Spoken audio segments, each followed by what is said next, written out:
Tu as passé de longues années en Afrique. Qu'est-ce que tu retiens de tout ça? Je le résumerai par une citation du curé d'Ars. Quand il est arrivé la première fois dans sa paroisse, il a rencontré un enfant et lui a dit « Montre-moi le chemin d'Ars et je te montrerai le chemin du ciel ». Je propose de montrer le premier montage sur les films Super 8 que j'ai pris au Bénin entre 1975 et 1977. Comment arrive-t-on dans ce village perché sur sa colline? Tous les moyens de locomotion sont utilisés, la mobilette, le vélo, la voiture, le train, car le chemin de fer reliant le sud au nord du Bénin à sa gare à Aguagon. Mais c'est surtout à pied que les gens circulent pour aller et revenir de leur travail et retrouver leur maison qui est souvent une concession entourée d'une clôture avec plusieurs cases.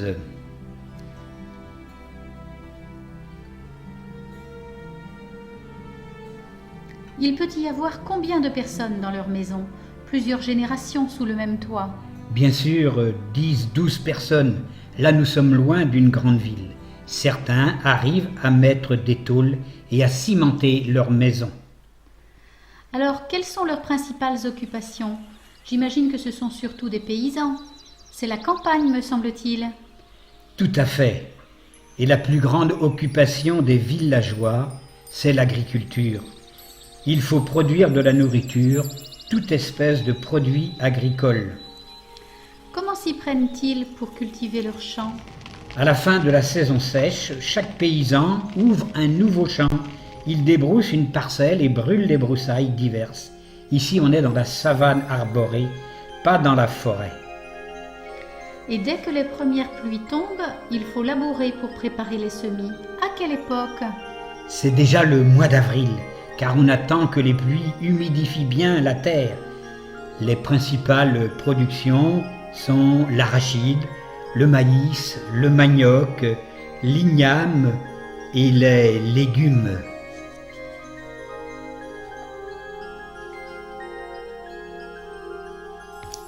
Et les femmes, ont-elles un travail spécifique?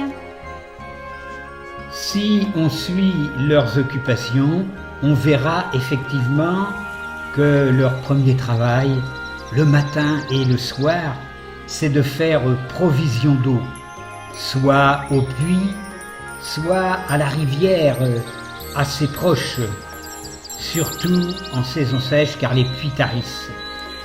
Sur place, elles en profitent pour laver les enfants, le linge, la vaisselle. Elles font tout ça avec leurs fillettes. Ces enfants ont-ils le temps d'aller à l'école? Malheureusement, seulement 50% des filles y vont. Comme le travail agricole ne se fait pas avec des machines, il faut beaucoup de main-d'œuvre. À part l'agriculture, quelles sont les autres occupations des hommes? De l'artisanat avec des forgerons, des tailleurs pour coudre des habits? Oui, et bien sûr. Mais un autre gros travail qui demande du temps, c'est de construire des nouvelles maisons qui se font le plus souvent en terre. Ici, le papa que nous suivrons a besoin d'agrandir son logement. Il faut construire une nouvelle case, une nouvelle habitation. Quelle est la méthode? Les Béninois ont une technique assez particulière pour monter les murs par couches successives. Ils pétrissent la terre avec de l'eau. Mais ils ne font pas des briques rectangulaires avec un moule. Ils font tout simplement des boules de terre. Ensuite, ils montent les murs par tranches qu'ils laissent sécher pendant une semaine avant d'ajouter une nouvelle hauteur. Il faut 2 mois ou plus pour faire une maison. Et la terre est rouge, car elle est très ferrugineuse. Oui, un proverbe ne dit-il pas, celui qui travaille la terre rouge devient rouge aussi, pour dire tu deviens comme ceux que tu fréquentes. Nous retrouvons les femmes et leurs fillettes en train de faire la cuisine pour préparer le repas. Le système du mortier avec le pilon sert à réduire en farine les grains ou les tubercules. Oui, il n'y a pas toujours des moulins à moteur ou bien il n'y a pas d'argent pour payer le moulinage. Nous suivons les enfants qui vont au champ Pendant les vacances d'été, ils vont aider leur mère et leur sœur. Qu'est-ce qu'ils font avec ces grosses tubercules? Là, c'est du manioc qui sera transformé en gari. C'est une farine très prisée au Bénin. Ça ressemble à de la semoule. Elle peut se mélanger avec toutes les sauces pour les épaissir comme du tapioca. Pendant 5 jours, ces femmes préparaient une quantité de farine et le 6e jour, elles allaient la vendre au marché. Le 7e jour, elles se reposaient puis recommençaient une nouvelle semaine. Le manioc contient un poison dans la peau, de l'acide cyanhydrique ou autrement dit du cyanure. Il faut donc bien nettoyer les tubercules. Oui, certainement. Et c'est ce à quoi ils s'emploient.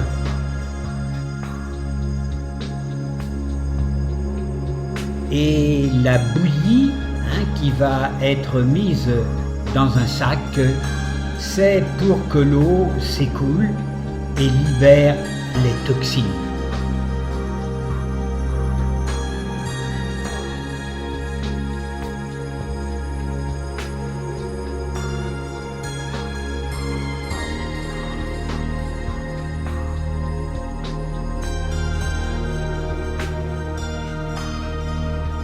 Et pour faire les charpentes des maisons, les hommes abattent des arbres et les débitent en planches et chevaux.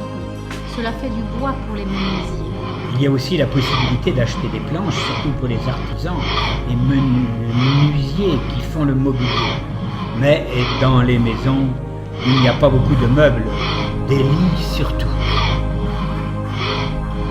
Nous retrouvons les enfants qui vont continuer à s'occuper du manioc pour qu'il devienne du gari.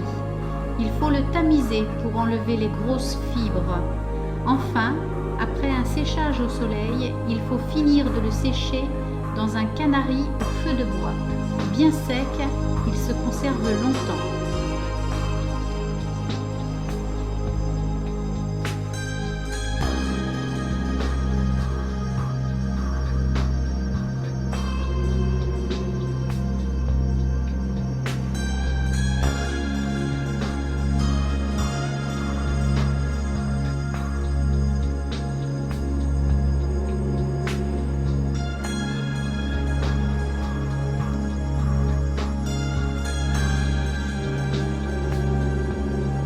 Et au retour du champ, on ramène à la maison le résultat du travail.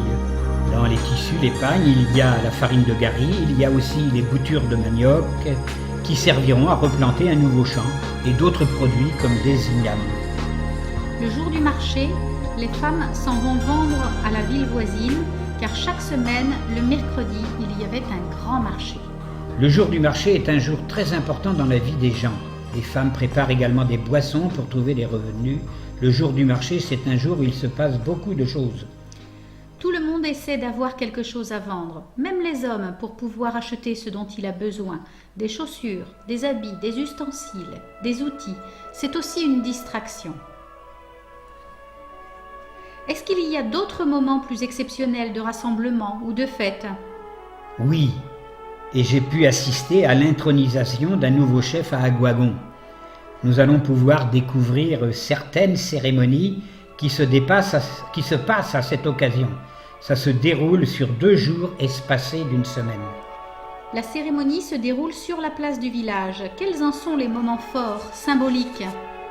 Ce premier jour, il y a d'abord les vieux qui donnent beaucoup de conseils aux nouvel élus. Les chefs des autres villages sont là et assistent à la cérémonie. La religion traditionnelle est très mêlée à cela. La prêtresse revêt son foulard blanc car elle fera la prière et la libation aux ancêtres.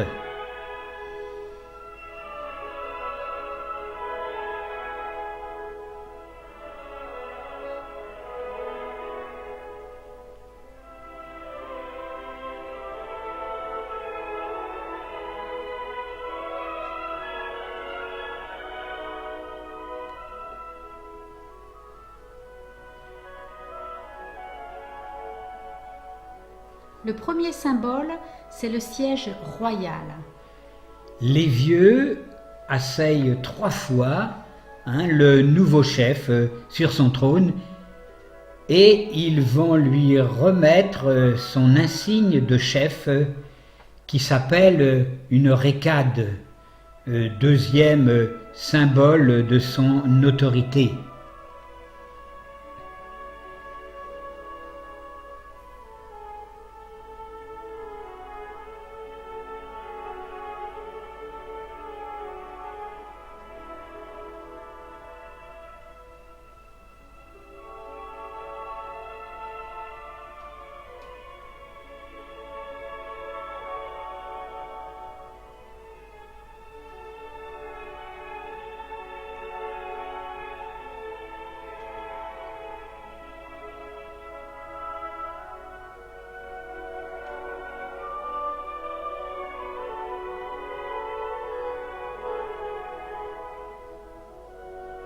Les femmes du chef sont assises à côté de lui.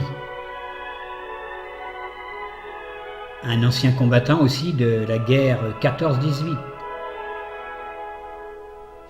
Et le troisième symbole, c'est la libation, c'est-à-dire la prière aux divinités et surtout aux ancêtres, avec de l'eau et de l'alcool. Le nouveau chef boit aussi comme une communion.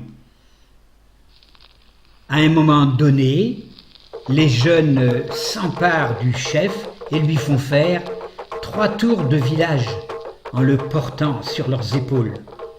Ensuite, ils le déposent dans une maison où il restera enfermé pendant 1 semaine sans avoir le droit de sortir.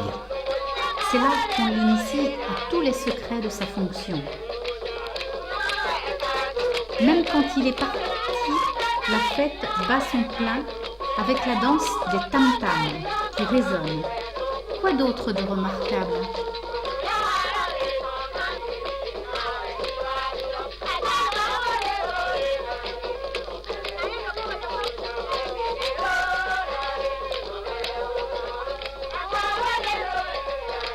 Les prêtres et prêtresses du vaudou se manifestent au milieu des gens également qui approuvent avec des you-you. Ces 3 femmes qui dansent sont la présence de la religion traditionnelle dans la vie des gens du village. Enfin, ce jour-là, tout le monde a le droit de danser ou de jouer avec la récade du chef. C'est la joie de vivre dans l'unité d'un peuple.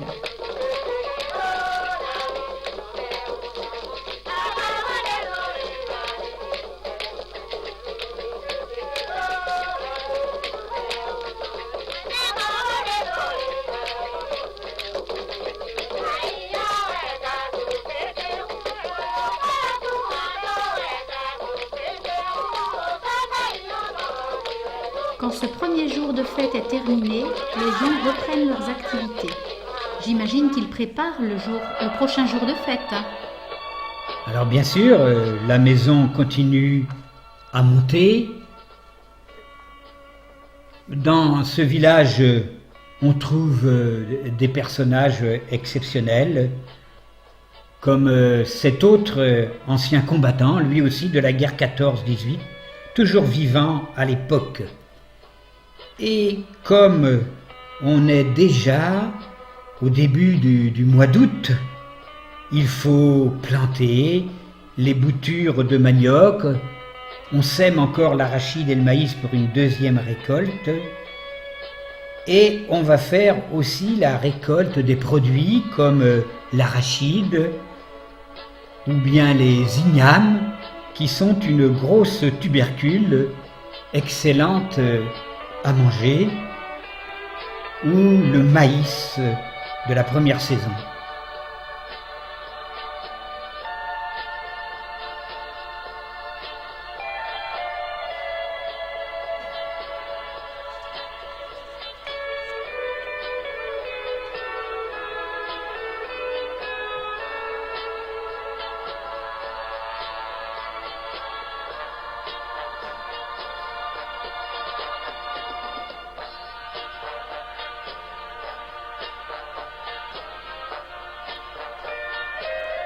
Il faut passer chez le coiffeur pour se faire une beauté. Quoi d'autre pour les préparatifs de la fête, de cette deuxième journée pour l'intronisation du roi? Pendant ce temps-là aussi, les jeunes préparent le fameux tipoï qui servira à transporter le roi.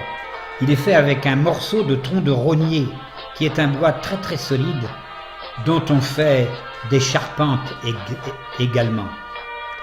Ce sera la Mercedes traditionnelle du nouveau chef, si on peut dire. Tout à fait. Enfin, le jour de la cérémonie, de ce 8e jour, cela commence par un sacrifice de cabri dont le sang est offert aux ancêtres. Le chef est le dépositaire de toutes les forces vitales, spirituelles, on dirait. S'il bénéficie de la bénédiction, tout le village en profitera.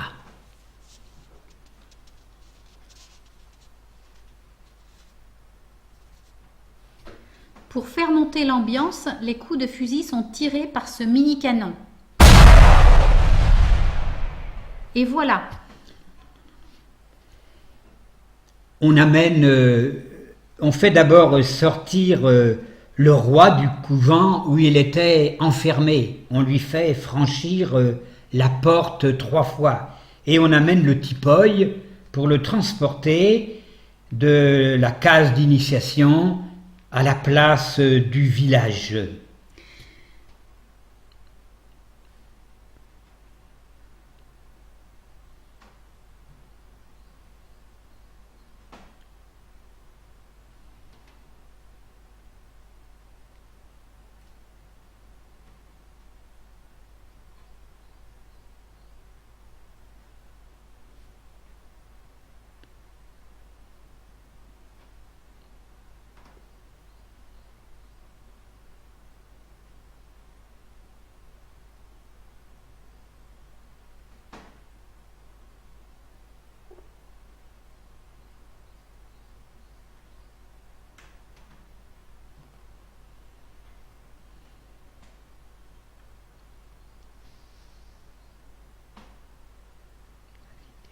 Et voilà, on le transporte sur la place du village dans le tipoï. C'est un hamac en somme, porté par de jeunes hommes solides. Oui, les jours d'avant, il blaguait, car le nouveau roi était un peu gros, un peu lourd, et il se demandait s'ils arriveraient à le porter.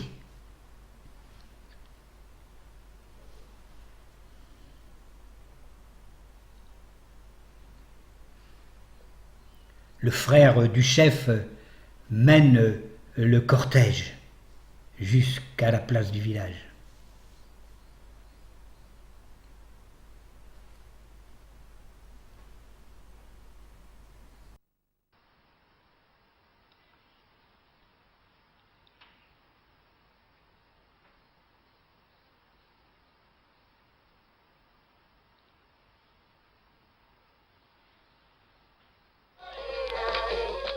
Et le tam-tam royal accompagne le déplacement au milieu de cette foule.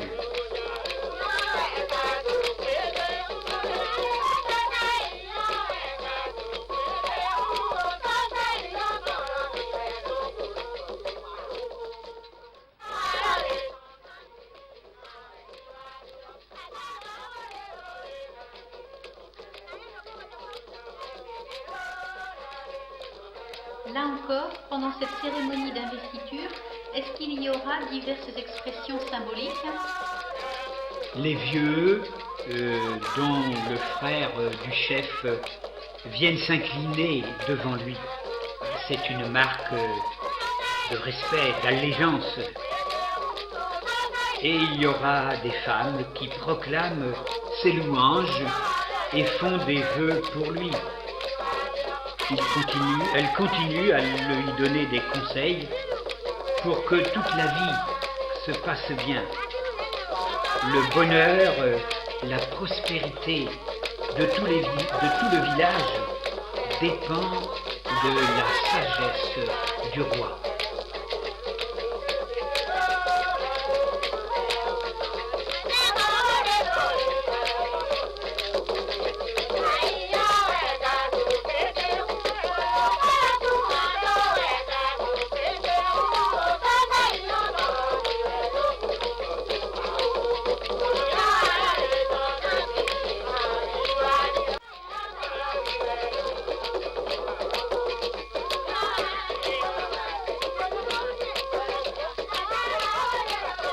et on va le faire danser.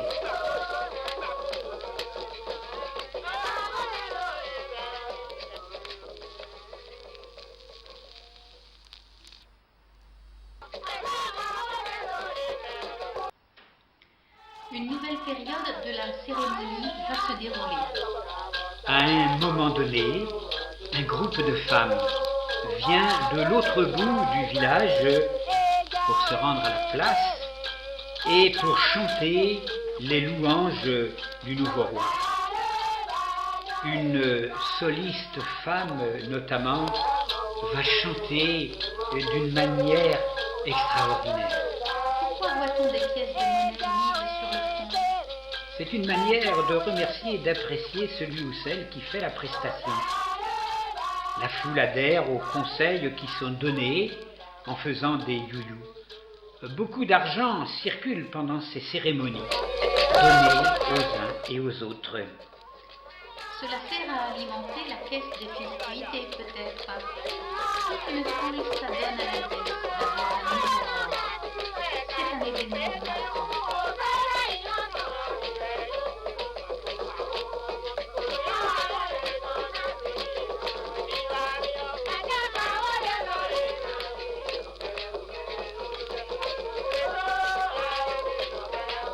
Et pendant que la danse fait rage, pourrait-on dire, les vieux racontent l'histoire du village, notamment aux tambourinaires.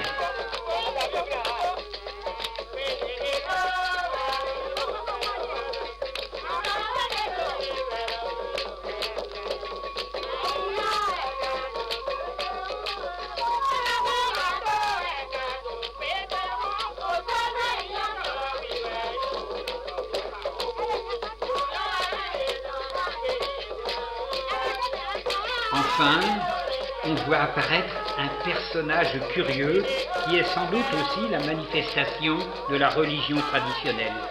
Si le roi se joint à la danse de tout le monde, la fête continue jusqu'à la nuit. Que faut-il retenir de tout ça?